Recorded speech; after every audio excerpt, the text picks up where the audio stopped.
अस्सलाम वालेकुम students. Transport का चैप्टर जिसमें हमने प्लांट का पार्ट करना था और वो मैं अब आपको स्टार्ट करवा रही हूँ। और निस्बतन ये थोड़ा सा डिफरेंट है लेकिन आसान है जो हमने एनिमल्स में पढ़ा था। अब ट्रांसपोर्ट जो है इसमें हमने प्लांट्स में देखना है कि आयंस, मिनरल्स और जो न्यूट्रिएंट्स जो कि पौधे को चाहिए होते हैं वो ये कैसे एक्वायर करते हैं। तो roots of the plant not only anchor the plant body in the soil but also absorb minerals and water from the soil. क्योंकि एक जो पौधा है उसकी रूट्स हर वक्त, जैसे ये एक मेन रूट है, हर वक्त ये सॉइल के अंदर होती हैं। तो एक रूट से बहुत सारी और ब्रांचेस निकलती हैं एक मेन रूट से, और हर रूट पर छोटे छोटे रूट हेयर भी होते हैं।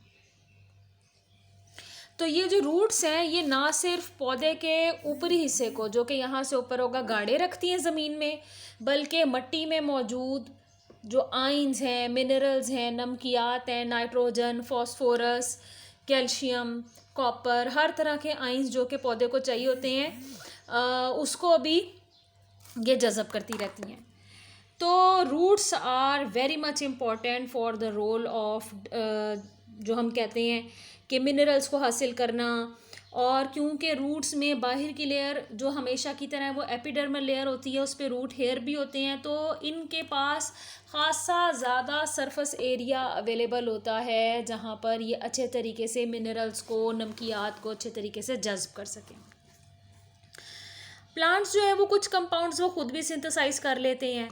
पानी और नमकियात को वो मेनली मिट्टी से हासिल करते हैं, कार्बन डाइऑक्साइड को हवा से हासिल कर लेते हैं, लाइट एनर्जी को वो सूरज से हासिल कर लेते हैं। यही वो चीज़ें होती हैं जो उनको चाहिए होती हैं। अब मिनरल जो कि इन्होंने अब्जॉर्ब करने हैं वो क्योंकि मिट्टी का हिस्सा है तो पानी में जो डिज़ोल्व हो जाएंगे तो उनके लिए डिफ्यूज़ करके उसको हासिल करना निस्बतन आसान हो जाएगा।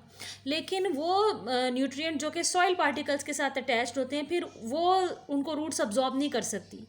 ज़ाहिरी बात है कि रूट उस रिएक्शन को, उस चीज़ को जिससे मिनरल सॉइल पार्टिकल्स के साथ अटैच हैं, उसको ब्रेक डाउन नहीं कर सकती। अब हमने बात करनी है processes involved in absorption by roots. तो रूट जो है ये कैसे अपटेक करती हैं, पैसिव अपटेक और एक्टिव अपटेक। पैसिव अपटेक, जब डिफ्यूजन ग्रेडियंट हो, कंसंट्रेशन ग्रेडियंट यानी मिकदार का फ़र्क हो, तो ज़्यादा वाली जगह से मॉलिक्यूल्स हमेशा कम वाली जगह पर खुद ही डिफ्यूज़ हो जाते हैं और इसको पैसिव डिफ्यूजन कहते हैं। लेकिन अगर कोई चीज़ किसी जगह कम है, कंसंट्रेशन ग्रेडियंट का फ़र्क अभी भी है, और कम वाली जगह से ज़्यादा वाली जगह की तरफ अभी भी मिनरल्स को, आयंस को खींचना है, तो फिर एनर्जी एटीपी की शक्ल में जो है वो देनी पड़ेगी। तो डिफ्यूजन आपको पता है कि ये वो प्रोसेस है जिसमें आयंस, मिनरल्स खुद ही कंसंट्रेशन ग्रेडियंट के मुताबिक जो है वो ज़्यादा वाली जगह से कम वाली जगह पर चले जाते हैं।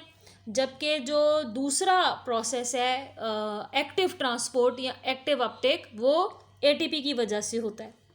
तो मिनरल्स जो कि मूव करते हैं कंसंट्रेशन ग्रेडियंट के थ्रू, प्लाज्मोडेस्माटा एक स्ट्रक्चर होता है उसके थ्रू करते हैं, और ये जो पाथवे है ये कहलाता है सिम्प्लास्ट पाथवे, जिसमें एपिडर्मिस के अंदर पाए जाने वाले बड़े साइज के सेल्स कॉर्टेक्स कहलाते हैं, वहाँ तक ये तमाम मिनरल्स, नमकियात पहुँचते हैं।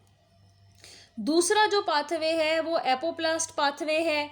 ये डिफ्यूजन के ज़रिए होता है। Ions moving in the apoplast can reach to the endodermis where Casparian strips prevent further progress. ये हमने आगे आने वाले टॉपिक में पढ़ना है तो इसकी डिटेल में आपको वहाँ बताऊंगी। बहरहाल सादा अल्फाज में ये दो अलग पाथवे होते हैं जिसकी वजह से न्यूट्रिएंट्स, मिनरल्स और पानी की जो आगे से आगे, क्योंकि एक रूट भी, पौधे का तो 3 हिस्से हैं, जड़, तना, पत्ता, तो पौधे में भी क्योंकि हज़ारों की तादाद में सेल्स मौजूद हैं, तो ये जो पाथवे हैं ये वो रास्ते हैं, ये वो तरीके हैं जिनसे आयंस, मिनरल सेल्स के अंदर तक चले जाते हैं।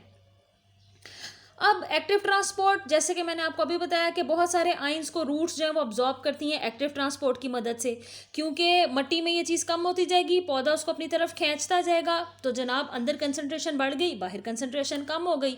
और जब कंसंट्रेशन का फ़र्क इस तरह से हो जाए, तो अगर अभी भी कम वाली जगह से यानी कम कंसंट्रेशन वाली जगह से ज़्यादा कंसंट्रेशन वाली जगह की तरफ किसी चीज़ को खींचना है, तो उसके लिए एटीपी जो है वो प्रोवाइड करनी पड़ेगी और एटीपी एक्सर्ट करके आयंस, मिनरल्स को खींचना पड़ेगा। अभी आप देख सकते हैं ब्राउन कलर में जो हैं सॉइल पार्टिकल्स हैं।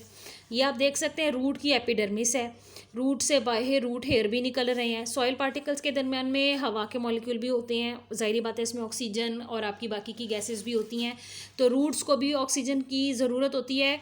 अगर मिट्टी काली होती है उसमें ऑक्सीजन लेवल कम होता चला जाता है, रूट्स के लिए भी ठीक नहीं होता। तो ये आप देख सकते हैं कि तीर के निशान के साथ कैसे रूट एंड एपिडर्मिस के सेल्स के साथ अंदर ये जो सेकंड हिस्सा होता है कॉर्टेक्स, वहाँ कॉर्टेक्स के अंदर सबसे अंदरूनी जो एक सेल लेयर होती है वो एंडोडर्मिस कहलाती है, और एंडोडर्मिस के सबसे अंदर वॉस्कुलर सिलेंडर पाया जाता है। यहाँ पर वॉस्कुलर कैम्बियम, फिर उसके बाद जाइलम, फ्लोएम वगैरह सारे शामिल होते हैं। एंडोडर्मिस के ठीक अंदर मजीद एक लेयर होती है सेल्स की जिसे पेरीसाइकल भी बोलते हैं। तो यहाँ पर स्पेसिफिक स्ट्रक्चर्स हैं जिन्हें कैस्पेरियन स्ट्रिप्स कहते हैं। इसके अलावा प्लाज्मोडेस्माटा लिंक्स होते हैं बिटवीन द सेल्स, जिनके बारे में हमने आगे डेप्थ में पढ़ना है, इसलिए यहाँ पर सिर्फ इतना ही डिस्क्राइब कर रही हूँ। अब बात कर लेते हैं सिम्बायोटिक रिलेशनशिप की। तो सिम्बायोसिस ऐसी एसोसिएशन है जिसमें दो जानदार साथ रहते हैं और दोनों एक दूसरे के लिए फ़ायदेमंद भी साबित होते हैं। तो हमने माइकोराइजा के बारे में पढ़ा था, हमने लाइकन्स के बारे में पढ़ा था। तो माइकोराइजा में जो फंजाई होती है वो वास्कुलर प्लांट्स के साथ, जो बड़े बड़े पौधे हैं उनके साथ रहना शुरू कर देती है ताकि वहाँ न्यूट्रिएंट्स मिनरल्स को जहाँ तक उनकी रूट्स की पहुँच नहीं उसको अब्जॉर्ब करके पौधे को दे देती है। पौधे अपनी खुराक तैयार कर लेते हैं। और जो फंजाई होती है वो ऐसे फंजाई है वो ऐसे पौधों के साथ उनकी रूट्स वगैरह के साथ एसोसिएशन बना के शेल्टर उसको हासिल हो जाती है और तैयारशुदा खुराक हासिल हो जाती है। तो माइकोराइजे बड़े इंपॉर्टेंट हैं क्योंकि ये मिनरल्स, नमकियात जहाँ तक पौधे की रूट्स नहीं पहुँच पा रही वो अब्जॉर्ब करके दे सकती है, जैसे कि फॉस्फोरस, ट्रेस मेटल्स जो कि बहुत कम मिकदार में आइंस जो हैं वो ज़मीन में पाए जाते हैं और कम ही मिकदार में पौधे को भी चाहिए होते हैं, जैसे कि जिंक है, कॉपर है। So a root infected with mycorrhizal fungi can transport phosphate at a higher rate than that of an uninfected root. यहाँ इन्फेक्टेड से हमारी मुराद है कि उसके साथ फंजाई की एसोसिएशन है। तो जो माइकोराइजे हैं वो क्या करेंगे, दोनों एक दूसरे के फ़ायदे के लिए साथ रहेंगे। फंजाई जो है इनको एलिमेंट्स अब्जॉर्ब करके देगा, कॉपर, जिंक, मिनरल्स, आइंस, नमकियात, जहाँ पौधे की रूट्स नहीं पहुँच पा रही हैं। और जो फंजाई इस पौधे के साथ रह रहा है उसको थोड़ी सी यहाँ से शुगर मिल जाएगी जो कि पौधे ने अपने लिए तैयार किया, और रहने के लिए शेल्टर मिल जाएगी, यानी कि पनाहगाह उसके लिए साबित हो जाएगी।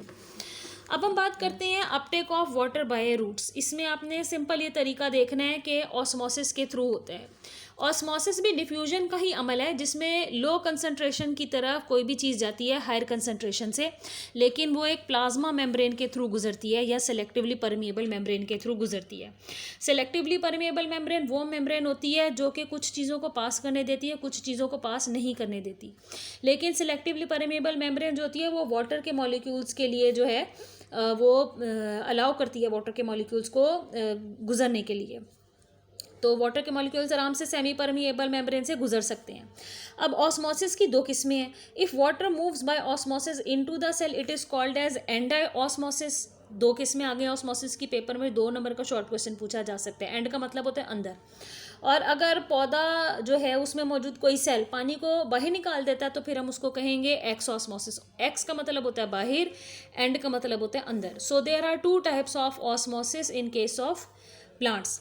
तो सेल वॉल जो है एपिडर्मल सेल्स की, रूट्स की, ये मुकम्मल तौर पर परमिएबल लेयर होती है। It is made up of cellulose. ये किसी भी चीज़ को चेक नहीं करती कि इस चीज़ को जाने देने की ज़रूरत है, इसको सेल्स तक पहुंचने देने की ज़रूरत है या नहीं। ये हमेशा सेल मेम्ब्रेन होती है जो कि किसी भी सेल, पौधे का सेल हो या जानवर का सेल हो, उसमें ये देखती है कि क्या इस चीज़ को पौधे के अंदर दाखिल होने की इजाज़त होनी चाहिए या नहीं। इसीलिए सेल मेम्ब्रेन को सेलेक्टिवली परमिएबल या पार्शियली परमिएबल जो है वो मुख्तलिफ तरह के नाम दिए गए हैं, जैसे कि यहाँ लिखा हुआ है पार्शियल परमिएबल मेम्ब्रेन। और जितने भी सेल्स पौधों में होते हैं सबकी सेल वॉल एक ही जैसी होती हैं कमोबेश। उनमें लिग्निन की और ऐसे इंपॉर्टेंट कंपाउंड्स की डेपोजिशन होती है जिससे सेल वॉल थिक हो जाए, लेकिन सबके सब परमिएबल होंगी। और अगर हर सेल को हमने देखना है कि इसमें कौन चेक कर रहा है कि मिनरल्स को आना चाहिए नहीं आना चाहिए, तो वो सेल मेम्ब्रेन है जो कि अपना रोल प्ले करेगी। यहाँ पर आप देख सकते हैं मिट्टी के पार्टिकल, उनके दरमियान मौजूद हवा के मॉलिक्यूल, रूट हेयर, एपिडर्मिस, उसके बाद कॉर्टेक्स रीजन, उसके बाद एंडोडर्मिस, एंडोडर्मिस के बाद जो अगली लेयर होती है वो जनाब हमेशा पेरिसाइकल होती है, फिर आपकी जाइलम पाई जाती है, उसके पास पास आगे नीचे करके फ्लोएम पाई जाती है। जाइलम वो कंडक्टिंग टिश्यू होता है जो कि तमाम जिस्म में पानी को फराहम करता है। जिस्म से यहाँ मेरी मुराद है प्लांट की बॉडी, जो रूट से स्टेम को लीफ तक हर जगह पहुँचाएगी। तो आप देख सकते हैं कि तीर के निशान बता रहे हैं कि किस तरह पानी के मॉलिक्यूल्स को आगे से आगे जाइलम के थ्रू जो है वो ट्रांसपोर्ट किया जा रहा है। अब हमने जो अभी बात की थी पाथवेज की, तो ये दो पाथवे हो गए। Apoplast pathway, in this pathway involves the system of adjacent cell walls which is continuous throughout the plant root. In the roots, apoplast pathway becomes discontinuous in the endodermis due to the presence of Casparian strip. तो अमूमन साथ साथ, adjacent का मतलब होता है साथ साथ पाए जाने वाले सेल्स की जो वॉल होती हैं वो एक दूसरे के बिल्कुल करीब करीब होते हैं। तो इसलिए एपोप्लास्ट एक सादा सिंपल पाथवे होता है जो तब रुकता है जब एंडोडर्मिस में कैस्पेरियन स्ट्रिप्स पाई जाती हैं, अदरवाइज ये बड़े आराम से पानी को आगे फ्लो करने देता है। सिम्प्लास्ट पाथवे, ये जनाब सिस्टम ऐसा है कि इसमें इंटरकनेक्टेड हो जाते हैं सेल्स, रूट के सेल्स और उनके प्रोटोप्लास्ट। प्रोटोप्लास्ट जो है वो साइटोप्लाज्म को मेनली कहा जाता है। साइटोप्लाज्म नेबरिंग सेल्स का जो कि प्रोटोप्लास्ट यहाँ पर कहला रहा है, वो छोटी छोटी स्ट्रिप्स लाइक स्ट्रक्चर के साथ एक दूसरे के साथ कनेक्टेड हो जाता है, जिन्हें हम प्लाज्मोडेस्माटा कहते हैं। ये छोटे छोटे साइटोप्लाज्मिक स्ट्रैंड होते हैं जो कि सेल्स में मौजूद बारीक बारीक ओपनिंग्स के थ्रू एक दूसरे के साथ अटैच हो जाते हैं और सेल इस साइटोप्लाज्म की लेयर के साथ प्लाज्मोडेस्माटा जिसे हम कह रहे हैं बड़े आराम से एक दूसरे के साथ कनेक्शन पैदा करते हैं और मटीरियल्स को ट्रांसपोर्ट करते हैं। Vacuolar pathway, in this pathway water moves from vacuole to vacuole through a neighbouring cell, crossing the symplast and apoplast in the process and moving through the membrane by osmosis. क्योंकि vacuole एक membrane bounded organelle है और इसका काम ही ये है कि ये ट्रांसपोर्ट करता है। वैक्यूल के बाहर की जो मेम्ब्रेन होती है उसे टोनोप्लास्ट कहते हैं। तो वैक्यूल जो कि मुख्तलिफ तरह के होते हैं, मिसाल के तौर पर एक वैक्यूल ये है, इसकी मेम्ब्रेन है टोनोप्लास्ट, एक वैक्यूल ये है। तो वैक्यूल एक वैक्यूल से दूसरे वैक्यूल तक जो पानी है उसको जो है वो आगे से आगे ट्रांसपोर्ट करेगा, मिनरल्स को ट्रांसपोर्ट करेगा। इसीलिए इस पाथवे का नाम वैक्यूलर पाथवे रखा गया है क्योंकि इसमें सिर्फ वैक्यूल्स आर इन्वॉल्व्ड। तो जो हमने अभी सिम्प्लास्ट की बात की थी उसमें मिसाल के तौर पर अगर एक ये सेल है, ये न्यूक्लियस है, ये इसमें जनाब वैक्यूल है, ये क्लोरोप्लास्ट है, ये इसकी सेल वॉल है बाहर, तो यहाँ इसके साथ एक